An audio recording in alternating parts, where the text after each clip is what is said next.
AI is ultimately faced with three basic characteristics. One is that for any given data, there's no one answer or a perfect model to fit that. There can be hundreds of models which can be fitting that. That's why it becomes a search for a problem rather than saying that fit the perfect equation matching the relationship between all these x variables and y variables, or perfect equation to describe how these images are cancerous or these are not. It's not possible to describe in a one equation or one model. It's always a search among many possible candidates. How do you define which is what you should try to give output based on some notion of optimization? What is optimization? It says, okay, I have 100 straight lines which can explore the relation between this x variable and y variable, but give me that which is going to minimize the deviation from expected. That's basically what? It's an optimization problem, right?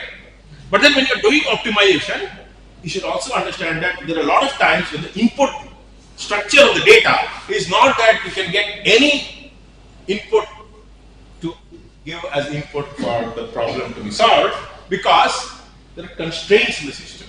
For example, suppose I am asking a robot to go from here to that end. Can it take any path?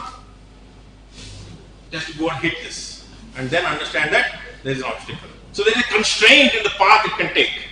Same way, if a taxi is there, it is asked to go from one point in, say, Manhattan to another point. Can it take the shortest path? Jumping through rivers, jumping through buildings, jumping through humans. Can it do that? No. What it has to do? It has to follow traffic lights, it has to go through axis. So those are what? Those are constraints on what you can do. Or let's say you're playing a game of chess. Can you make any move, anything? It's subject to what is the board position, subject to the fact that you are not violating a constraint of hitting something which is already in the path. Or even if you are something like a horse, you can only do 3+1 that move, right? You cannot do any random move. So those are what is known as constraints of the problem. So when you are specifying a problem, it's a combination of two things. One is what is the global criteria for optimizing. Then, when you're talking about formulating the problem, you have to specify what are the constraints of the problem in which you want to get it solved. So, both these combinations get you the way of solving the AI problem.